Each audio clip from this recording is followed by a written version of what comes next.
Hey guys, today I'm going to show you where the starter fuse and starter relay are located on this 2006 Dodge Durango. If this video is helpful, can you smash that thumbs up button and leave a comment down below for the YouTube algorithm? Really helps out a lot. So go pop your hood.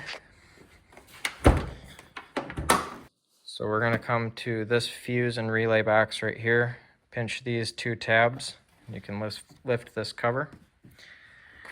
So we'll start with the fuse. It's a 30 amp box fuse. It's this one right in the top corner right here. That is your starter fuse, 30 amps. And then this relay right here is your starter relay. So this is slot 32 and slot 1 if you're looking on the diagram. There is a diagram on the back of here that tells you the same stuff. Hopefully this video is helpful to you. If it was, smash that thumbs up button. Leave a comment down below for the YouTube algorithm. Thank you for watching and have a good one.